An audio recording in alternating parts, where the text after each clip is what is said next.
The first letter says, Monday cloudy. The trial that blooms Fisalia's maiden has persisted until now in the dark recesses. As the 35th head of the Fisalia family, I shall pour all of my strength to set the next round of tests. Some of their determination has melted away at the whisper of the deep sea. Such is the shadow it casts. And yet our proud offspring will tame the lore. For we must not slip into the same mistake again.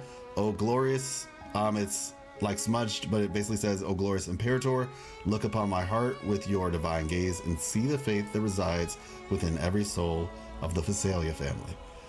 So that alone was like, wow, okay, that's a lot of information. Now, like I said, I'll just kind of start off with what I was thinking when I was reading it. We know that there's like a story quest that discusses this essentially maiden trial, a world quest, basically like exploration quest, where you go around Port Vino Castle, you do some little side quests. One of them is talking about like the history of how the Fisalias got to Renacida. You match up some paintings. The other ones you do like some combat stuff, and then eventually when it's all said and done, you see like this phantom named Chloe, and you're talking to her. She's not really responding to you. She's just talking. You're just like, okay, that's rude, but you know, it is what it is. And then she eventually goes into the castle because she's trying to get an elixir, I think it was, to save a sick family member. With that being the case, she basically tells us in the first, sentence, like, yeah, we've been doing these things, and when you finish that little story quest, you end up getting a trophy called the Maiden Candidate. So it's just like, and this was in the game since 2.0. So it's like, oh, Maiden Candidate. So I guess they're holding trials for something. And she says that Bloom's Fisalia's maiden have persisted until now in the dark recesses. She's basically just saying like, we're trying to make a maiden. And I think in other languages, Noel, you can correct me on this. Does it say blessed maiden? From what I read, yes. They make direct reference to holy maiden, or use the word saintess in some cases, if I'm not mistaken, of course. Got it. And so, with that being the case, like, the Fisalias are trying to recreate a blessed maiden. How exactly they plan to do that, with what means, is the real question. And so, like I said, this is kind of where I will kind of give my thought process on it, and you all can kind of let me know what you think. So basically, in my mind, if you're trying to do this, right, if we're using the term like blessed maiden, right, well, in order to be a blessed maiden, you must first be blessed. If you need to be blessed, then the question is, what's doing the blessing? I have a theory that there is a third divinity of some sort. And essentially, kind of going back to what you were talking about, Sid, those three symbols that we keep seeing, with the three different spherical colors. Because sometimes it shows up like a flare crest sort of symbol, looking symbol. And then other times flare crests are like these little star shapes. And then other times it looks like, I don't know, butterflies or wings of some sort. But we keep seeing those three colors, right? And so you were kind of alluding to like, do you have like the horse thing, the Leviathan thing, and then the Seraphim thing? And so I have a theory that there are three divinities, and that's what essentially encompasses those three circles. And somehow the Fisalias are aware of a third divinity that has not, I guess you could say, created a maiden yet. Perhaps it's the Leviathan, that we've talked about. Perhaps, like, it could, honestly, who knows? I don't actually at this point even know what exactly they're talking about. But my thought process is just, if you have a blessed maiden, then it needs to be blessed by something. And this is just based off the first sentence alone. The trial that blooms Fisalia's maiden has persisted until now. So they have a trial, they're trying to create a blessed maiden. But also it's interesting because I feel like you'd have to know what that creature, that divinity, what it values in a way. You'd have to have a solid understanding, because otherwise how would you be able to create a maiden suitable that the divinity would actually bless? So that was that part. And then the second part, which I thought was interesting, and for anybody who's watched, it's very interesting. I talked to Noel about this. I had said this before, and you remember this conversation, though, where I was like, there's probably something down there, because it says right here, some of their determination is melted away as at the whispers of the deep sea, such is the shadow it casts. So I was essentially saying there's probably something down there that they're trying to catch, because in the next statement it says, and yet our proud offspring will tame the lore. And so essentially whatever that thing is that's casting a shadow, it seems like, at least to me, that thing is a lure for something else. Or at the very least, maybe the shadow is the thing they're trying to catch and the lure is something unknown. Or perhaps the thing underneath the sea is the lure that needs to be tamed. And then when that's tamed, maybe that thing enables them to get the divinity's attention. So that was my thought process on the first note. The third note, I don't really have a whole lot to say about. I'll kind of give my thoughts on the second paper and then I'll be done and you all can kind of let me know what your thoughts were. So this one is kind of hard to read. It says, the maidens will be born among the members of the Fisalia. Amongst them, one promising individual will undoubtedly emerge. The enduring trial will soon yield results within days. For us, for the Fisalia, may your grace protect the Fisalia family. And that kind of goes back into what we were talking about on the first page. They're trying to create a maiden. They want the maid to be born of the Fisalias. Now, the thing that I thought was very interesting is the enduring trial will soon yield results within days for us. For the Fisalia, may your grace protect the Fisalia family. That was the 35th head who said that, within days. What that told me is they created a blessed maiden already, and they're somewhere around here in Renacida, presumably. Doing who knows what.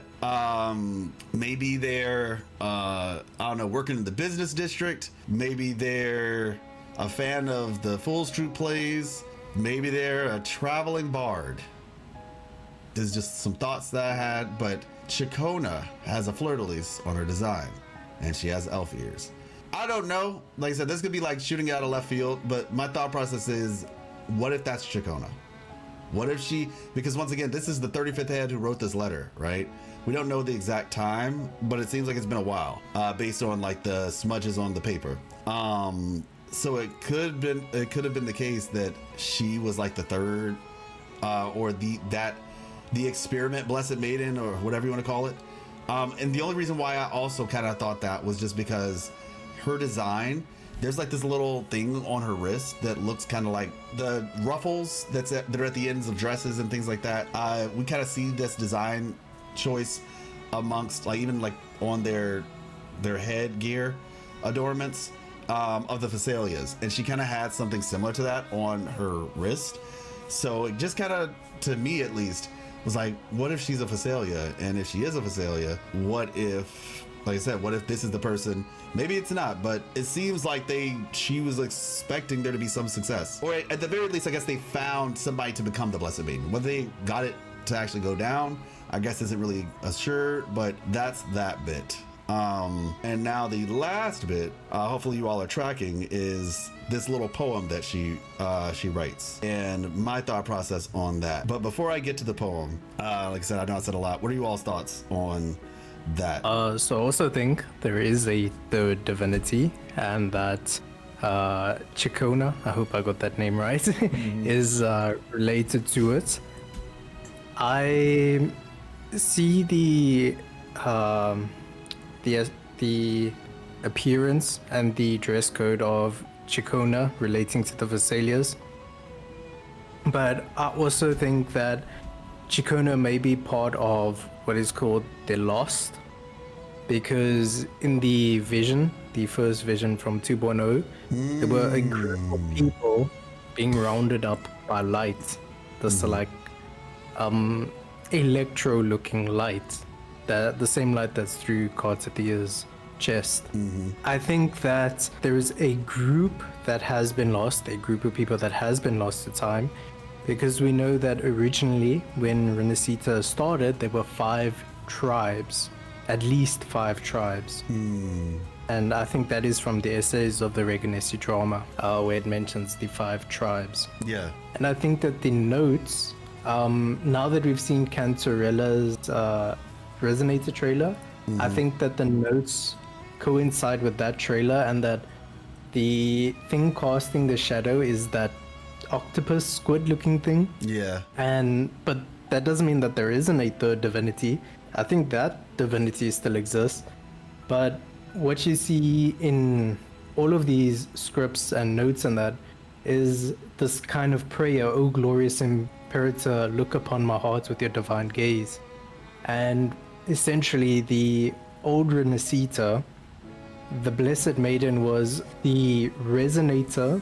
So they had to resonate with a sentinel in order to become the Enlightened One or the Blessed Maiden. So that's one condition. And the other condition is that their ideals align most with Renacita's ideals, and it's not for selfish gain. That was the other requirement in old Renacita to become the quote-unquote Enlightened One. So I think Well, now we're making a differentiation between the Enlightened One and Blessed Maiden, though. So not between the two. So they're the same thing.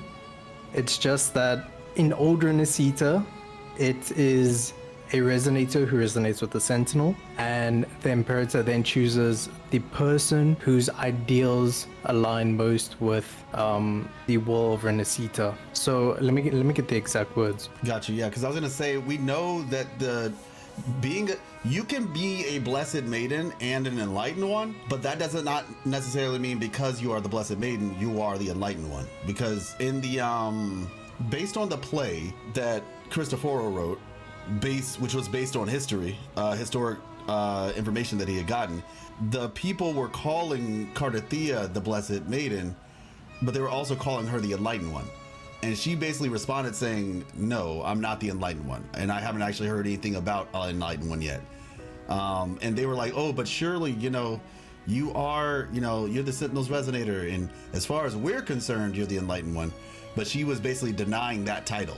From my perspective, at least, you can be both. It's possible to be both, but they're not necessarily one and the same thing. So can I read the extract from the essay of the Organessu drama? Yeah, for sure. This is what I'm basing it on. It says, historically, the prevailing view in the seminary, so the William, hold that the laureate must be the individual who most aligns with Renaissance ideals and resonates with the sentinel, not driven by dramatic passion or ulterior motives. So I think that every tribe had this candidate that they wanted to send up to become the Enlightened One. So every tribe had a Blessed Maiden that they wanted their tribe to represent as the possible Enlightened One during the carnival, because that's something that would happen during the carnival.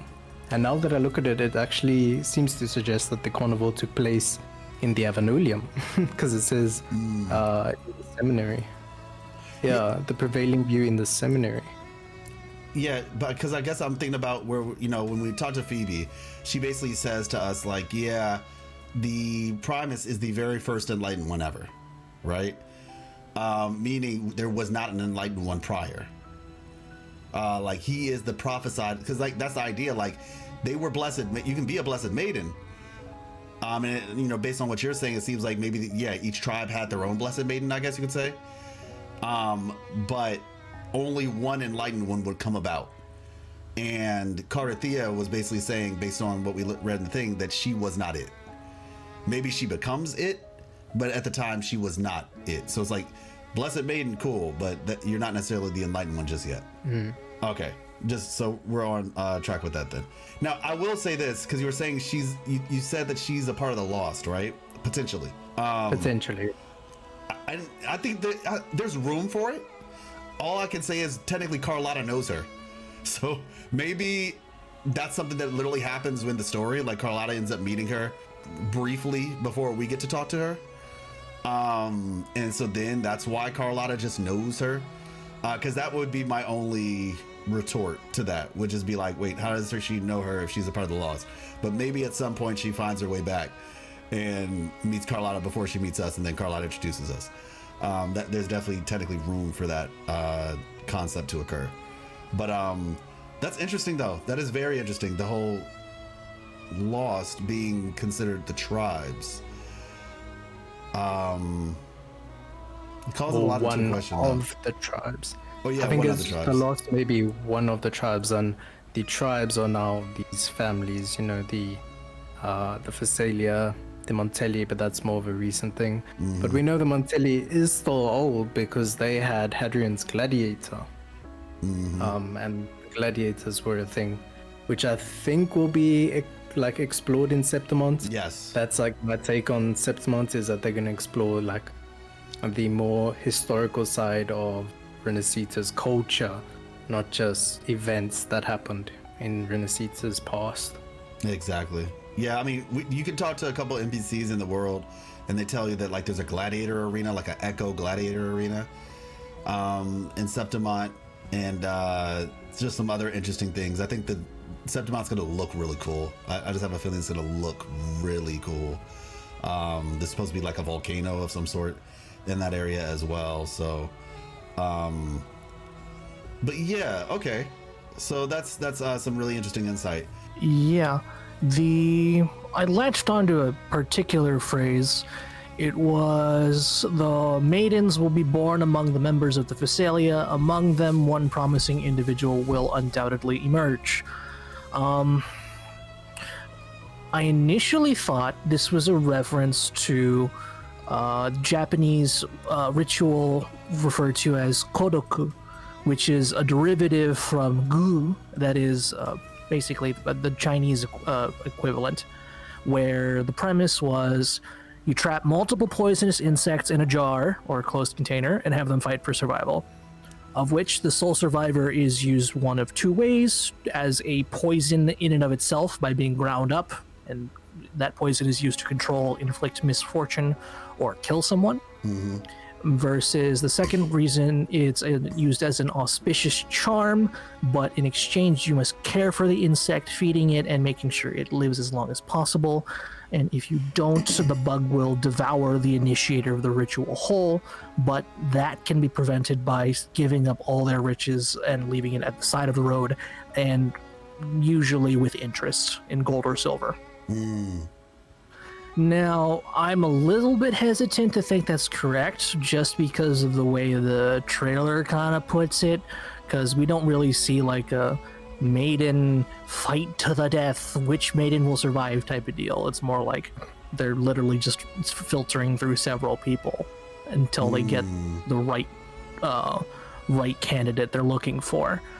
But the idea is still kind of the same, because rather than a free-for-all, it's more like they're just, like I said, they're just going down the line until they find someone who fits the bill. Yeah. Still a trial. Let me see. What else did I think about it? Yeah, that's kind of it. Okay, that's totally fine. And so then we get to the lovely poem, which I was just like, when I thought about this one, I was just like, brain blast for all my Jimmy Neutron fans out there. So I'm gonna read this and then I'll kind of give my thoughts on it. Apple tree forest on the castle grounds grows apples red and round. A few land making a thump, knocking heads and raising bumps. Apples fall into the earth's hold. Most are red, but some are gold. Whose head will the gold apple hit? Who will leave the forest with it? The queen sits with her meal in place, waiting for fruit to take its place. As the juicy bite goes down, behold on her head the thorned crown. Okay, I have a theory about this poem. It is like 98% complete. So, apple forest on the castle grounds. What do we know about a castle, right? We know that we have essentially the Thessalo Fells area, right? You have the Thorn Crown Rises and all this stuff. And so when I think about the grounds, I'm just thinking about all that land essentially around the Portovino Castle. And so there's the castle. It grows apples that are red and round. These apples are hitting people, or essentially landing on people's heads, right? Says the apple falls into the earth's hold. Most are red, but some are gold. when I thought about that, I was like, okay, what is golden that hits or lands on a head that is also round? And I immediately thought of the laurels. Or better yet, because I think this is something that I haven't heard talked about as much. We actually have not seen a laurel this entire time we've been in Renacida, which is another reason why I always was skeptical of the sentinel being the one that we talked to at the carnival who dropped that thing on our head. That was not a laurel. There were no leaves. Everything we've seen up to this point has been a crown of thorns. And as we are aware, for those who have done the story quest in Thessalophiles with Thorn Crown Rising, you might be aware that the Fisalias seem to be doing experiments, I think aided by the Order, where they're kind of creating these thorn crowns. We saw what happened during the main story with Dragon of Dirge, Gehinom, and basically the fact that it was kind of used as a method to control, essentially, seemingly, or to essentially alter, maybe. It's very interesting, and I'd be interested to hear you all's thoughts on this as well, because we had two factors at play. The thing that Prolova gives people, right? Like her ability seems to be able to control things, right? Conducting. However, I guess what my thought process was based on the original trailer when we see her like walk past the Vitrium Dancer and then the Vitrium Dancer kind of goes berserk. Same thing with Cetus the Tiebreaker. It feels like the things that she was leaving, the little lycoruses that she was leaving on people, echoes and things of that nature, those were more so just making them go berserk, and then the crown was perhaps the thing that controlled them, if that makes sense, because it was kind of like a two-part combo, I guess you could say. Same with like Lorelei. One thing maybe was like to just like create like an effect of something going crazy. The other one was kind of like to control it in a certain way. That was just my thoughts. I'd be curious to hear you all's on that, but basically it's a golden crown. That's what, like, a round, red apple or whatever. And then some of them are gold though. So I just thought like, okay, dropping essentially crowns, and the one who gets the golden apple to land on their head would be the one that she's referring to, the promising individual that will undoubtedly emerge, i.e. the maiden that they're trying to create. That's the one who will get the golden crown. Whose head will the golden apple hit? Who will leave the forest with it? The queen sits with her meal in place, waiting for the fruit to take its place. That is honestly probably one of Kuro's greatest offenses, trying to rhyme the word place with place. And then finally, as the juicy bite goes down, behold on her head the thorned crown. Oh, my bad. The queen sits with her meal in place. Yeah. So that little last part right there, the queen waiting for her meal, I guess in my mind, when I, at least this could be, grasping at strings, but when I think about the first page where it talks about, a lore, right? And yet our proud offspring will tame the lore. What is the lore? For we must not slip into the same mistakes again. And I actually did not talk about that. This gets into the broader scope of the Fisalias. We know from the Transgressor's transcript, I talk about that a lot for those who watch my channel. It's probably one of my favorite pieces of information in the game, outside of technically the one that talks about like the throne room of the Imperator. But I feel like that one is still something I have to dig a little bit further into. Transgressor's transcript basically tells us that the Fisalia family has known this entire time about the deception on the part of the Order. They've known that the thing that everybody's been worshiping was not actually the Sentinel. That the Order, they know that things changed, that it used to be different. And the heads are aware of this. People, the further down the ladder you go, they don't know. All they know is that the Fisalias are just, playing nice with the Order. And so the person who writes the Transgressor's transcript is just like, why are they just sitting quiet? Now you could say, they just want power, and they want power by any means. So they realize that, the tides were shifting. And so they're just like, okay, you know what? We need to go with the winning team. So we're just going to go with the Order. That could be it. But the Fisalias are supposedly very devout to the Imperator. So you'd think to yourself, okay, well, if they know that the Order started changing things, because apparently that's what the transcript talks about, I would say, like I said, check out my Antichrist video for more information on that. Why? That means that clearly the 35th head knows, and Canterella knows, that the thing that everybody's been worshiping was not the thing that they originally found when they got to Renacida. Specifically, they meaning the Fisalias. So the question becomes, when she says, for we must not fall into the same mistake again. To me, what this sounds like when I put all of this together is they are trying to make a blessed maiden, in particular, because if you all, you know, as I've talked about in my videos before, they sacrificed her. They sacrificed Carthia. Now, mind you, in her mind, she was, you know, going to be a martyr, trying to, you know, help. But in reality, she was being sacrificed at the same time. We hear that basically from Frolova. She tells us during her boss store, like her fight, that, you know, one of the prophecies is like, you know, they had to, the person who made the deal, basically the deal with the devil, in essence, had to sacrifice the Blessed Maiden, right? And all her followers, essentially. And so the idea here being that if they know that the Blessed Maiden, right, had to be sacrificed, maybe they're just like, okay, well, yeah, because if you have a Blessed Maiden, then that person can just speak on behalf of the true divinity, and, you know, then the Fisalias would have power again, basically. If they can develop their own Blessed Maiden, they can then use that to get their power back, which is the power that they originally had, because right now the Order is running things, but in the past, the Fisalias were the ones who were running things. So they're trying to get their power back by creating a Blessed Maiden. And then, in particular, this whole lore situation, my thought process was, maybe they're trying to go get something from underneath the water, and lure in that divinity, potentially.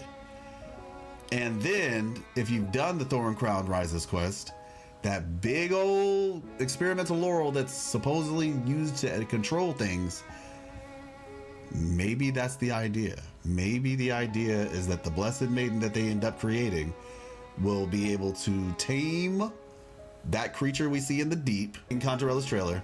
And then after taming that thing becomes bait to get the real thing, which is that divinity, potentially, that they are going to therefore use to bless the maiden. So, you know, you get your candidate tames the lore, and then after taming the lore, that candidate then gets blessed. Now, whether that's actually happened, I can't say just yet. But if it did happen, like I said, maybe that's where Chakona comes into play. Maybe that's who she is. Now, the question you could ask yourself is, you know, how come, if this was the 35th head, what's happening? How come the plan hasn't been, maybe it's, you know, maybe it's a long game plan. Maybe they didn't want to do things too fast. Who knows? But that's personally what I took after kind of looking at this. So that's what I got from the poem. So when I hear Golden Apple, I think of two things. The first is Genesis, Adam and Eve. And the second is Paris's judgment in, again, Iliad. And the symbol of the golden apple is called the Apple of Discord, and it's kind of the whole inspiration for Snow White and the Seven Dwarfs by Disney, although Disney copied a German story of Snow White and the Seven Dwarfs. From the Brothers But Grimm, the whole right? I don't know the name of the German story, but essentially it's from Homer's Iliad and symbol of the Apple of Discord in Paris's judgment. And basically what the story is that at Achilles' parents' wedding, again here, at his parents' wedding, the god named Eris placed an apple, a golden apple with the words inscribed to the fairest of all. And so between Athena, Hera, and Aphrodite, Zeus had to choose which of them would get the apple, and that would make them the fairest of all. So instead of having to make that choice, Zeus gave the responsibility to the Prince of Troy named Paris. And Paris was obviously persuaded by Aphrodite for beauty. So Hera would provide Paris with, I think it was like undefeatable in war. Then the Athena would give political power. Well, I think those two may be switched around. But Aphrodite would bless Paris with a beautiful bride, a beautiful wife. And that would be Helen. So obviously Paris chose the woman and he lost Troy and he was really bad. Down bad. So when there's a mention of golden apple, I think of that apple of discord.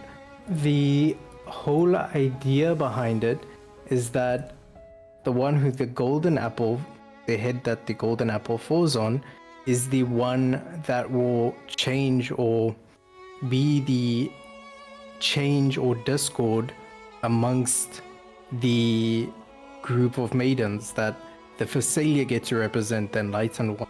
So again, referencing Styx, because I believe that Canterella is partially inspired by Styx. Styx is, after helping Zeus, Styx becomes the agent of oaths, so the oath protector. So I believe that the Fisalia family is protecting some oath they made throughout their history, and that is why there's so much secrecy about them, from us as an audience at least. So yeah, I hope I've explained that well enough, but yeah, I believe that when a golden apple is mentioned, I always think, okay, it's an apple of discord, and I try to relate discord to the story in some way. Okay. And then, no? First off, that's a pretty... I didn't even think about the Apple of Discord. That's a really good pickup. I focused mostly on the Genesis reference because it's knowledge. The apple clearly represents knowledge of some form in Genesis. But the distinction between golden apple and the fact that multiple people can receive a golden apple is what's interesting to me. So that means that a select group of people are privy to a certain amount of knowledge that no other group of people would be, and they have to keep that knowledge safe. It's sort of tying back into what you said about keeping the oath, Sid. Yeah, it's a little more shallow, but well, no, I mean, I feel you, and that's like I said for me, why I kind of think about the laurels, because the idea is like you get to commune with the divine and get some degree of divine knowledge. That's where my parallel kind of comes into that as well. And so, technically, on the last page, it just says, "We give you thanks and praise." For your boundless grace, may the Fisalia hold fast to our honor and fulfill our duties with unwavering commitment. And yeah, it kind of seems like that idea, like an oath, right? Because they're basically saying like they're referring to it as their duties, fulfill their duties with unwavering commitment, holding fast to our honor and fulfilling a duty, as if there's some grand scheme that they've been tasked with to complete. So yeah, like as you all can see, there's a lot that goes into this stuff, and so we're all too happy to be your source for information when it comes to that, as we navigate the waters, pun intended, of Wuthering Waves. And so thank you all. Hopefully you all learned something. I honestly don't see how it's possible you didn't learn something from this conversation, unless you're just maybe you're just him or her, maybe you're just that person. So without further ado, thank you all so much for coming through. Hope you guys are as excited about 2.2 as we are, and 2.3, which will be in a month, which is crazy.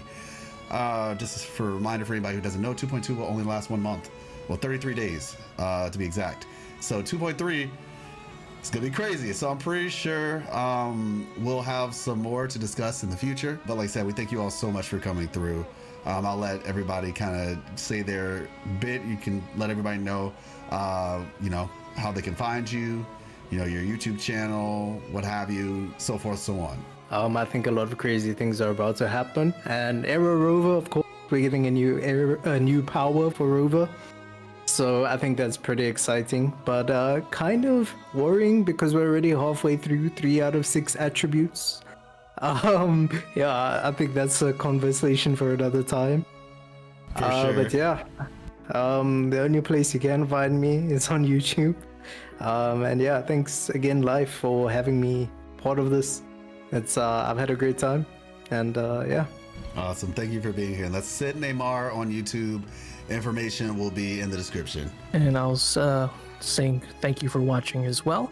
I had a great time, Life. Thank you for joining us today too, Sid. It was great hearing from you as well. I'm particularly excited about exploring the new region and more rover action and seeing what kind of weird shenanigans and team building we can get from there and see how much more bald I can get. Yeah, super excited. And that is what's your name on YouTube again?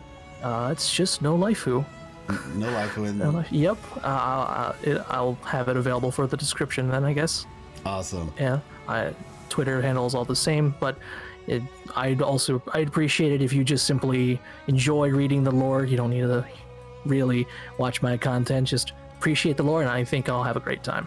I stream very regularly. Actually, I'm going to be making a video with an announcement.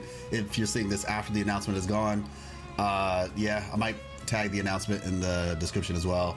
But streams are going to be a lot more regular very soon, as well as, like I said, an announcement starting with 2.2. So yeah, hopefully everybody's excited. I think one of the things I'm most excited about is exploration, because the way the live stream went, I actually did not realize that there were two areas. It's the Avenolium Seminary in the sky, but then there's also that big old area on the ground as well. So I don't know what it was, but something kind of had me thinking like we were just gonna go from Port Vino Castle, like take some elevator up to the sky. I didn't realize we actually had that bottom area as well. They kind of mentioned it, but they didn't like go over it as much in the live stream. So feels very mysterious. So I'm very excited about that. Canterella's companion quest as well. Yeah, I mean, Wuthering Waves is just getting started, everybody. It's just getting started, and you found some great people to check out for those of y'all who are interested in the story and lore. So until next time, I'll catch you all. We'll catch you all. Peace. Bye bye. Bye bye. Hey, you. Do the thing.